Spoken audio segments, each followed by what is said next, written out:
up, guys? Back with another one. I'm Ryan, my man, George. What's happening, guys, man? Shout out to Free Thinkers, of course, man. Yeah, man. So rest in peace, Mac Miller, man. Yes. Got to start it with saying that, man. It's Rest good in to peace. see that he's coming out with another album. Obviously, his family or whoever put that together, man. Nice to see a new album, new songs from him, man. So we figured we'd cover it, man. This one's called Hands, right? I'm gonna be honest with you, man. Hands, yeah, and I'm gonna be honest with you, man. I was extremely like night. We talk about sleeping. I snored on Mac Miller, boy. I was in I hibernated on Mac Miller. You know what I'm saying? And we didn't discover Mac Miller until we did a reaction. Yep. I heard of him. Maybe I may have heard a song or two.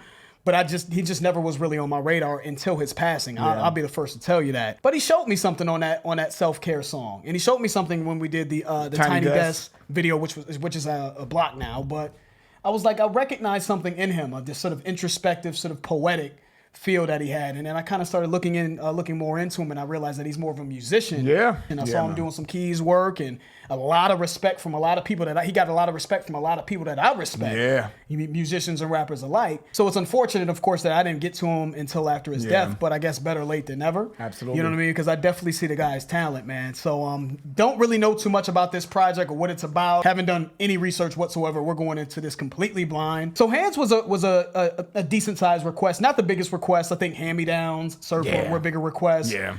A couple people said that he was more so rapping on this and maybe singing on the other songs. So that just kind of piqued our interest to hear him rap more, because we still haven't heard him rap a lot. So that's kind of why we chose this one. So hopefully this is a good choice. I don't know. Once again, rest in peace to Mac Miller, man. Hands.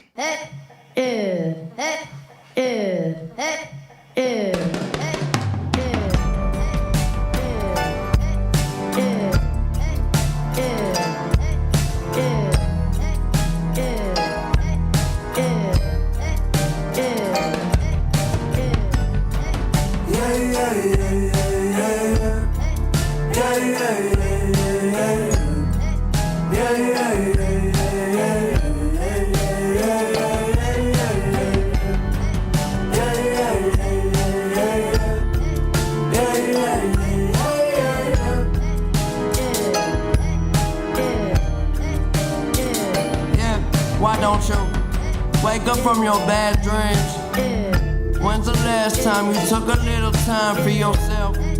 There's no reason to be so down. Rather fly around like there's no ground. And I bet you wish you had these, cause carrying this weight will break your glass knees. Yeah, don't need no chauffeur, fuck the backseat. No, I stay behind the wheel and never half speed. Get the fuck out of my car, this ain't a taxi. They love to see me lonely, hate to see me happy. Call me what you want, she call me daddy. Got a knack for getting nasty, every day we keep a tally, yeah. Oh, it's true, I want it badly. Hit the Zoom, I be moving like an athlete. Now concentrate. No reason to be that upset, I'm busy tripping about some shit that still ain't even happened yet. I keep it honest as honesty gets. Okay. I'm taking into production on this one. Yeah. To be honest with you, it comes off kind of like this sort of whimsical, sort of Tyler the Creator-esque. That's true. I didn't think about that. Slightly jazzy, spacey feel to me. You know what I'm saying? Out there. Yeah. High. But let's see if the production sort of grows on me over time, man. Let's see. Let's get back to it. No reason to be that upset, I'm busy tripping about some shit that still ain't even happened yet. I keep it honest as honesty gets. Don't know why I'm always talking if I'm not making sense. I spent my life living with a lot of regrets. You throw me off my high horse, I'll probably fall to my death. It's obvious you're not on your best. I might just pull your card if it's on top of the deck. Give me what I need and then I'm on to the next. That's what we calling cause and effect. Yeah, why don't you wake up? That line. He finished that hard. Those last couple of lines were hard. And this is what I was kind of saying to myself when I heard self-care. His ability to sort of use these sort of, metaphors / maybe euphemisms to really bring an important introspective point alive. Yeah. You know what I mean? When he said specifically, I spent my life with a lot of regrets. You throw me off my high horse, I'll probably fall to my death. Then he said, it's obvious you're not on your best. I might just pull your card if it's on top of the deck. Give me what I need, and then I'm on to the next. That's what we call in cause and effect. I love the way he ended that. But you throw me off my high horse, I'll probably fall to my death was a brilliant line. And I'm trying to kind of tie that into what he's saying in this song. Because he started the song off by saying, yeah, you know, why don't you wake up from your bad dreams? When's the last time you took a little time for yourself? There's no reason to be so down, rather fly around like there's no ground. So he's down. You know what I'm saying? He's sort of in a sort of a lower place. It almost comes off like he's trying to give himself a pep talk to get out there and live life. So when he has this line, you know, you throw me off my high horse, I'll probably fall to my death. It tells me that there's this emotional fragility, this mental fragility that he has, but he's sort of masking it with arrogance. Because when you say you're on your high horse, it means that you're arrogant and you think that your shit untouchable. Don't stink. You're untouchable. Yeah. But really, he's harboring these insecurities, right? These insecurities, and he's covering it up with this arrogance. So he's gonna fall hard, right? You know what I'm saying? And even maybe the insecurities, or maybe just him being on his high horses because of the fame that he attained. But the fame again is just acting as a sort of shield. Yeah. You know what I mean? To cover up some of those insecurities. So it would destroy him. You know what I mean? If you kind of pulled his card or took him off his high horse. And I thought that was really, really amazing, man, because again, I think it speaks to what's his emotional fragility. I thought it was a really well-written way of saying what probably a lot of celebrities and people in general, though. Yes, that's what I was going to ask you when you finish making the point. I just like, man, how many people do you think that applies to? A lot. Especially when you look at social media and the internet and things that you can hide behind, right? You know what I'm saying? And the way he passed away, and then you hear songs like this, it's almost like you can kind of put the pieces together, because no one really knows, obviously, unless you're him. But it's like, man, it's unfortunate because this was somebody that obviously was dealing with a lot of pain. And I think he said specifically here, he's all, because carrying this weight breaks your glass knees. Will break your glass knees. You know what I'm saying? A lot of weight, right? So a lot of pressure, a lot of things that he's dealing with. It's almost like you're not. It's almost like you're not equipped to it. The glass knee reference says like, I'm carrying too much. You know what I'm saying? 100%. Carrying too much weight. The weight of the world's on his shoulders. The pressure of crazy, fame and what comes along with fame.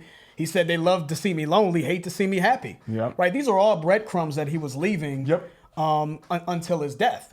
Just kind of talking about sort of the struggles, right? Man. You know what I mean? Maybe with depression or whatever the case may be that he was facing. So I really love the writing, and that's kind of what I discovered about Mac Miller through the self-care, maybe some songs that I've heard off the channel, is just the poetry in what he does, man.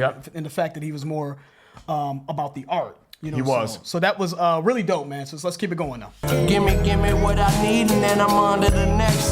That's what we calling cause and effect. Yeah, why don't you wake up from your bad dreams? When's the last time you took a little time for yourself? There's no reason to be so down. Rather fly around like there's no ground. And I bet you wish you had days.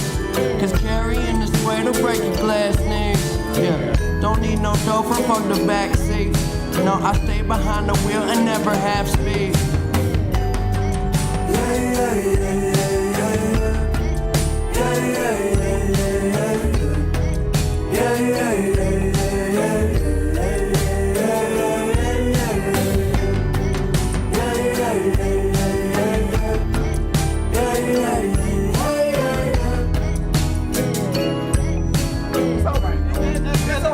It's all right. You know.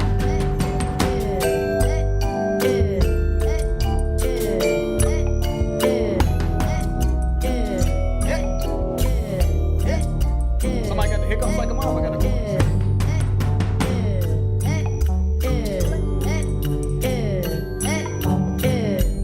Yeah. You know, Ryan was saying this as well. As the beat was sort of finishing out, it started to grow on me a little bit, and I saw it started to grow on Ryan. Ryan was saying that just now. When we did the Tiny Desk review, man, or actually reaction that never got released because it got blocked. Check that out. Well, it got released, but for like a short time. A few of y'all saw it. I mean, only a handful of y'all saw it. But check out his Tiny Desk performance, guys. I thought that was a real introspective Mac Miller, and I think it really gave us a picture or a snapshot, at least for me, because I didn't know a lot about him, of his personality. He seemed like he was really cool, really fun, cracking jokes, you know, and it all kind of plays into this song to me. Yeah. Maybe that was a shield of all the pain that he was, that was going through his mind, man.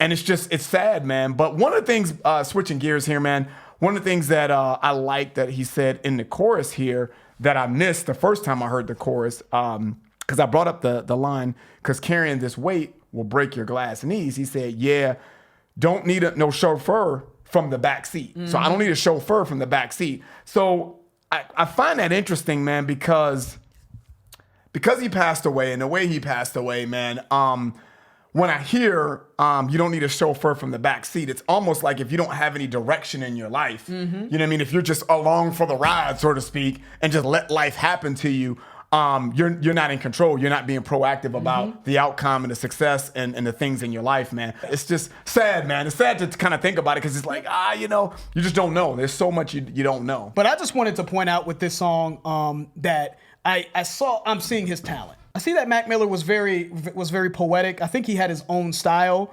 I think the production, like I said before, I wasn't really into it initially, but at least now, at the end of the song, I can see this is a very niche type of sound and feel. And you had pointed it out, Ryan. You were like, it's very spacey and this and that, and you can see the appeal to it. It's very deliberate, right? And I can actually see this being done very well live, kind of like Tiny Desk, maybe a bit larger in a more intimate setting. I think this would hit harder live, and you could just feel like you're floating. And I can understand him bringing people into this sound a little bit more live.